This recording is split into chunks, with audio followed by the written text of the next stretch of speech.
Welcome into Duval Daily, presented by GenJag.com. I'm Jordan Lugo. Thanks so much for tuning in here on Thursday, February 1st. Happy February to everyone out there. We have got a Senior Bowl edition of a Jaguars 2024 mock draft right now. Obviously, Senior Bowl, hot and heavy, 2 days of practice in the books.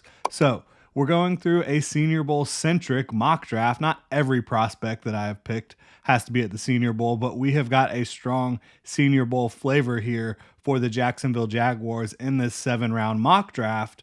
And I didn't try to peg Senior Bowlers just for the sake of doing it. I tried to do it where I think it makes sense, right?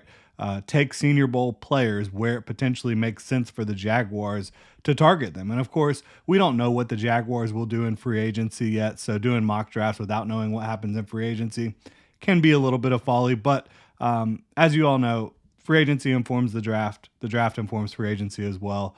Players, how Jaguars, how teams evaluate the draft can impact what they do in free agency and vice versa. So we're going to go ahead and dive into this 7-round mock draft for the Jacksonville Jaguars. And this is not what I would do.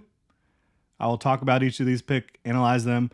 Some of them I would be a very big fan of them. Some of them I would not be a very big fan of. But this is not what I would do. This is what I believe Trent Baalke could do in these situations. And we're going to try to get through several mock drafts between now and draft day, just to provide different scenarios, get different ideas of how the draft could play out for the Jaguars, for the rest of the NFL. So really appreciate y'all being here. If you enjoy the content, please like, subscribe, hit that notification bell. You can also check out genjag.com/shop, pick up some new Duval gear, like this hat I'm wearing right now.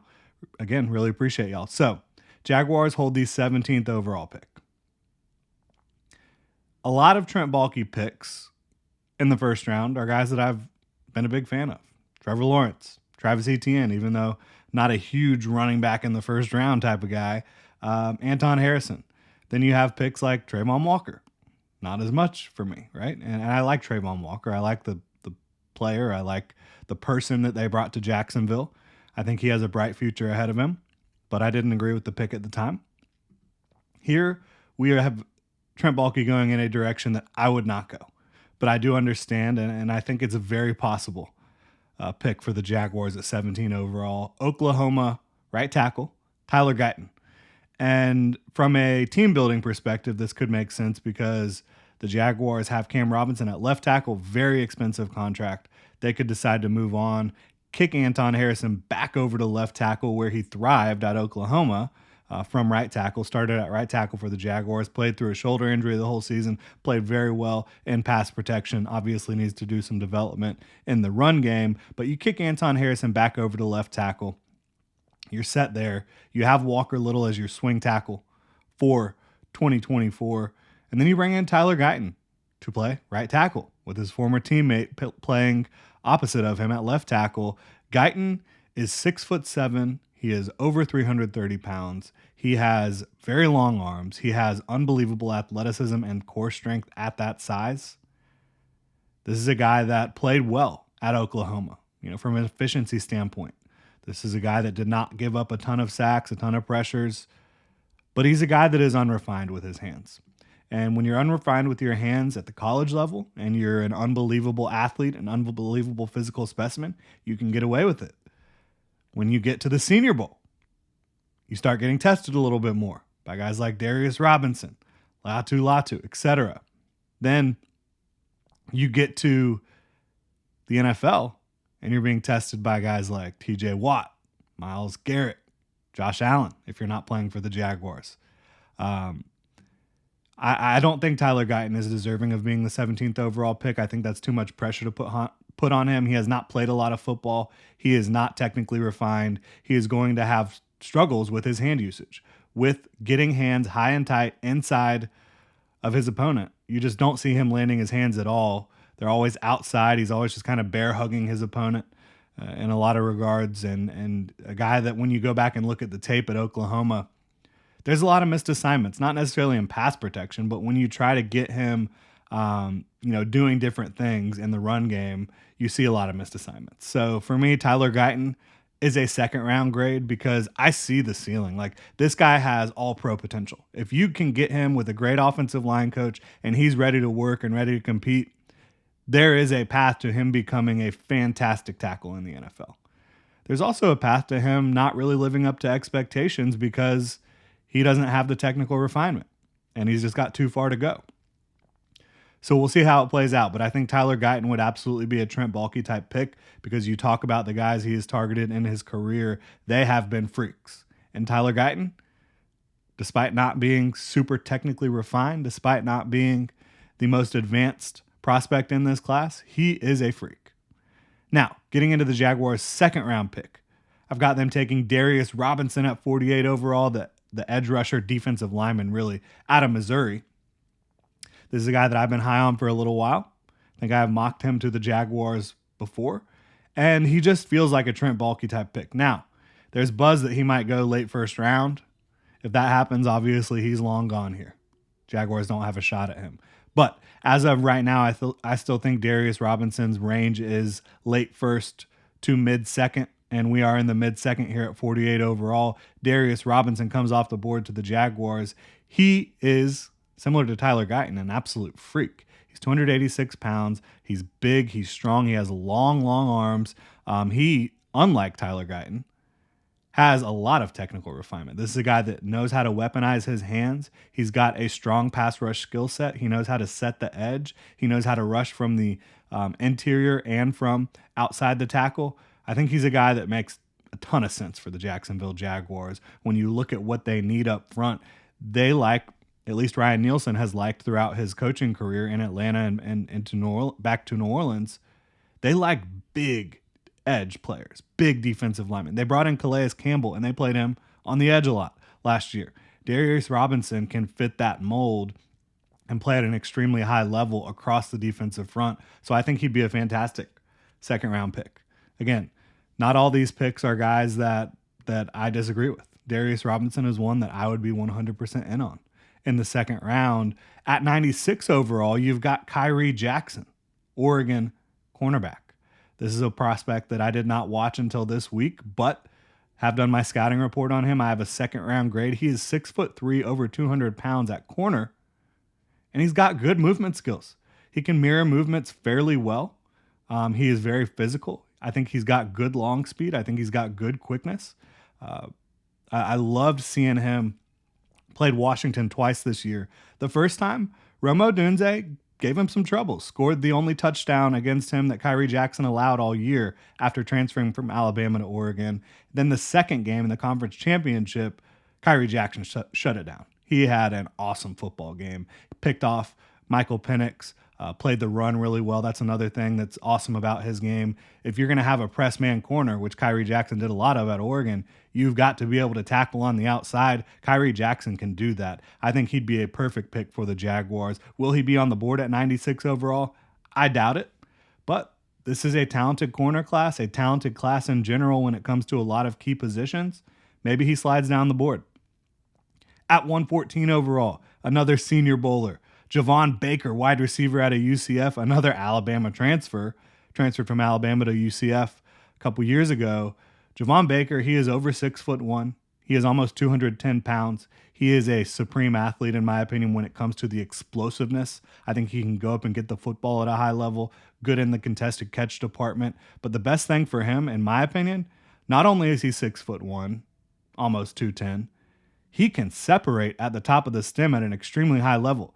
He is twitchy. He can get you with the shoulder fakes, the head fakes, and he has got loose hips that are able to, again, generate separation. He's able to drop his weight. He's able to plant. He's able to get going in the opposite direction and leave corners in the dust. You've seen it at the Senior Bowl. You have seen it over his college tape. And not only does he do that as a route runner, when he has the football in his hands, he can make you miss. I think Javon Baker, if you're talking about bringing in a guy that's not quite at the top of this class, I have a second round grade on him. You're able to get him top of round 4, middle of round 4. I think that would be fantastic for the Jacksonville Jaguars. At 116 overall, just a couple picks later, looking at Brandon Coleman, another Senior Bowler, TCU tackle, mostly played tackle there, did play some left guard. I have him playing guard at the next level. I do not think he has the feet, the the quickness in his feet to mirror movements, the redirect to mirror movements of some of these edge players at the next level, like some of the top tackles do. So I think he could come in and be a contributor as a guard early on. I don't know if you have him starting, but he raises your ceiling. Raises your floor at guard. Currently, the Jaguars don't have much beyond Brandon Sheriff. They have Cooper Hodges. Obviously, you could bring back Ezra Cleveland. Do you even keep Brandon Sheriff with the number that he has, cap number? So I think Brandon Coleman could definitely come in and help raise your floor. He's got great length. He's big. He's mean, powerful. I think he would help out on the interior for the Jacksonville Jaguars. At 151, edge out of Houston, Nelson Caesar. This guy's got a spin move. He's got a bunch of bags and a bunch of tricks in his bag, right? A guy that I think can absolutely be a designated pass rush type player for you at the next level and come in and contribute early on. You've seen him do some work at the Senior Bowl. He's got the length requirements that Trent Baalke has, meets those requirements. I think that could be a really nice pick for the Jacksonville Jaguars. At 194, Marcus Rosemead-Jacksaint out of Georgia. We've talked about him this week. A guy that has caught everything thrown his way at the Senior Bowl, pretty much caught everything thrown his way at Georgia. He's another bigger body receiver, over 200 pounds, over 6 feet tall. He's not massive, but a guy that I think can be a possession receiver for you, do that at a very high level, and just kind of do everything for you, do it all type of receiver, and play special teams, and come in and again, help raise the floor of your receiving room and push some guys there.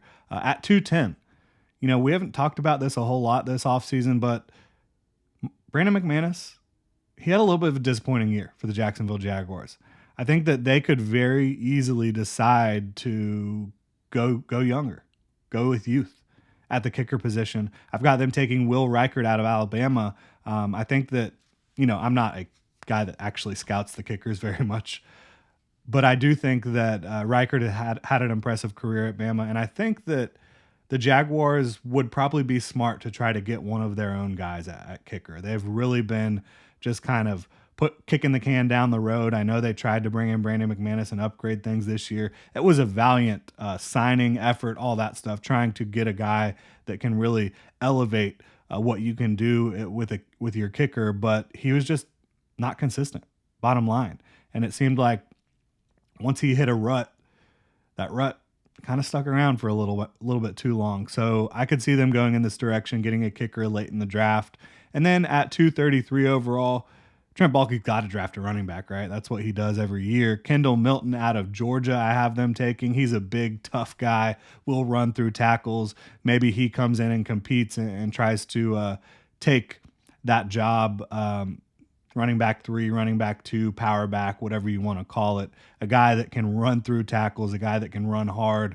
I think that would be really interesting to see him in Jacksonville. And, of course, day 3 running backs, Trent Baalke loves it. Did not get a off-ball linebacker here, but I just cannot bring myself to do it, even though there seems like a very strong chance that Trent Baalke will add an off-ball linebacker at some point in the draft. But look, I think that this one, again, it's not what I would do. A lot of these picks I'm a big fan of. But at 17 overall, that's the big difference here. I would not take Tyler Guyton in the first round. I have the Jaguars doing exactly that. And again, the ceiling through the roof with Tyler Guyton. This guy has unbelievable length, unbelievable size, very athletic, very strong, and a guy who really, despite not having any refinement with his hand usage, he's been impressive overall. He's got to refine those hands to become what he can be at the next level. We'll see how it plays out for him, whether that's in Jacksonville or somewhere else. But I do think Tyler Guyton has an unbelievable ceiling, a little bit of a scary floor, though, for me at least. Love Darius Robinson in the second, Kyrie Jackson in the third, and Javon Baker in the fourth. I think if you were able to stack that, you should be doing cartwheels if you're a Jacksonville Jaguars fan. You should be very excited. I doubt that all those guys will be available at those spots. We'll see how it plays out. Really appreciate y'all tuning in. If you enjoy the content, please like, subscribe, hit that notification bell. You can also check out genjag.com/shop. Pick up some new Duval gear. Y'all have a good one.